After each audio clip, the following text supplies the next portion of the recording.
Vi en el noticiero de televisión que hay algunos cambios con el ITIN. Como yo de eso no sé mucho, pensé buscar a una persona que tenga experiencia, una profesional en impuestos. Por eso aquí tenemos a Luz para hablarle un poco y hacerle preguntas de qué se trata estos cambios. Mejor comencemos diciendo qué es el ITIN, aunque la mayoría de las personas saben, pero por si acaso alguien no sabe. Bueno, claro que sí. El número de ITIN es el número que utilizan las personas para hacer los impuestos, pero específicamente las personas que no tienen un número de seguro social. La mayoría de las personas sabemos este número se necesita exclusivamente para uso en lo referente a los impuestos y vamos a hablar precisamente de algunos cambios que han habido. Muchas personas probablemente ya habrán empezado a recibir una carta que el IRS está enviando. Esta carta tiene un número y es el número 5821.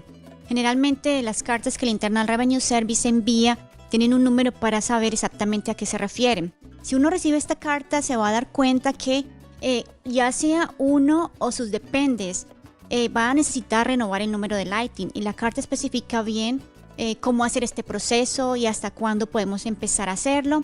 Y aquellos que no han recibido la carta se pueden dar cuenta simplemente mirando su número de ITIN. Entonces yo tengo una especie de gráfica que hice en un papelito que les voy a mostrar para que más o menos identifiquen si ustedes califican o no para el cambio del número del ITIN, para la renovación del número. Entonces voy a traer la hojita, Nelly, que tengo acá. Y entonces, bueno, los números de ITIN tienen 9 números y, bueno, como vemos en la hoja, hice una especie de representación de cómo identificar si su número va a ser uno de los que necesita ser renovado. El número tiene 9 casillas, o mejor dicho, 9 números. Y el número que se encuentre en la posición 4 y 5, si es el número 7 y 8 o el número 7 y 9, estos números deben ser renovados. Entonces pueden ver en la gráfica que tengo 9XX78XXXX y tengo 9XX79XXXX. En esa posición, si su número tiene esos dos números, 7879, es uno de los que necesita ser renovado. También este año la renovación no va solamente directamente a estos números, sino que si hemos sacado un número de ITIN y no lo hemos usado en los últimos 3 años consecutivos, 2013, 14, 15, este número también va a necesitar ser renovado. Luz, qué bueno que aclaraste eso, porque yo vi la noticia que hay que renovar y pensé que ya todo el mundo tenía que renovar. Entonces, si tú no lo has usado durante 3 años, y tiene el número 7879 ahí en el centro, no lo tiene que renovar. Sí, entonces correcto. Si uno no ha usado el número durante 3 años, los últimos 3 años, no tiene que renovarlo. Este no aplica para el que tenga 78 o 79. Si no lo ha usado, cualquier número que tenga en 3 años necesita renovarlo. Y aparte los que tengan el número 78 o 79. Pero si uno ya ha recibido un número de seguro social y ya no necesita utilizar su ITIN, ya no tiene nada que hacer con él, ya no tiene que renovarlo. Igual si uno tiene dependientes que ya no esté usando, que tengan estos números en la mitad, tampoco necesita renovarlo. Es simplemente si uno va a continuar reportando sus impuestos con estos dependientes que necesita hacer la renovación. Entonces, explícame un poco el proceso para renovarlo. Bueno, entonces el Internal Revenue Service le manda a uno la carta. Necesitamos agregar esa carta, sacarle una copia. También necesitamos llenar nuevamente la forma W7, que es la forma para aplicar por el número de ITIN, pero necesitamos llenar la más reciente, porque consecutivamente están haciendo cambios a esta forma y hay un cambio especial, que es una casilla donde uno va a marcar que es para renovar su número de ITIN. Entonces se llena esta forma W7, se le agrega la copia de la carta que la IRS nos envió. También se va a agregar el pasaporte o si no lo tenemos, el acta de nacimiento y también la matrícula consular o la tarjeta electoral o el ID de acá de Oregon o del estado en el que uno se encuentre.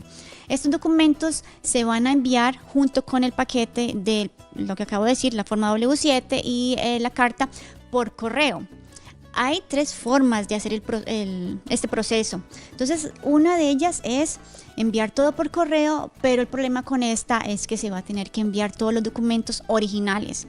O sea que en este caso más o menos 60 días para que el Internal Revenue Service le regrese los documentos y muchas veces uno necesita sus documentos antes, entonces puede que no sea la más adecuada, pero es una opción.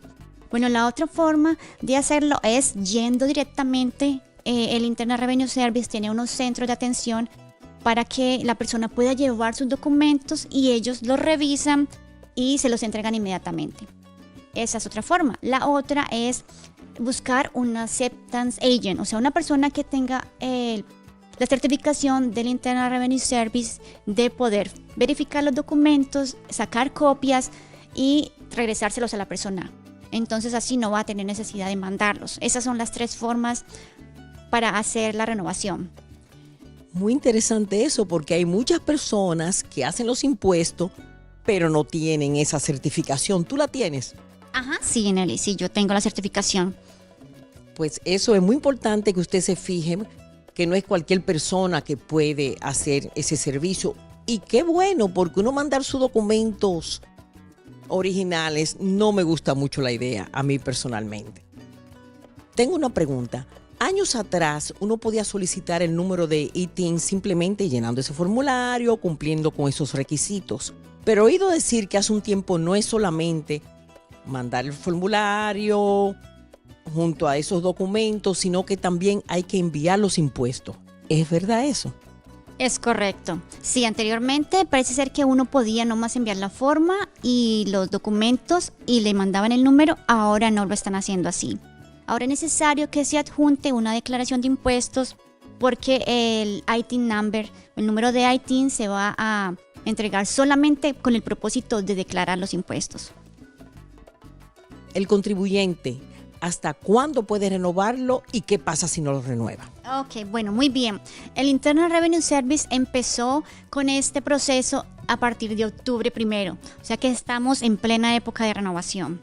La idea es que se empiece a renovar desde ahorita. ¿Por qué? Porque si se espera hasta que llegue la hora de los impuestos, va a haber una demora en el proceso de este. Entonces es mejor, y ellos quieren que lo haga uno ahorita, porque va a ser más rápido y cuando esperamos a la época de los impuestos van a estar súper ocupados recibiendo impuestos y todo eso, entonces va a ser mucho más complejito el proceso. Y si no lo renovamos, lo que va a pasar es que no vamos a poder utilizar este número. Eso sería el problema. Sí.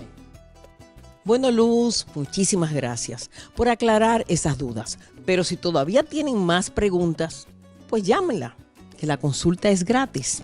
Gracias. Con muchísimo gusto, Nelita. Cita con Nelly.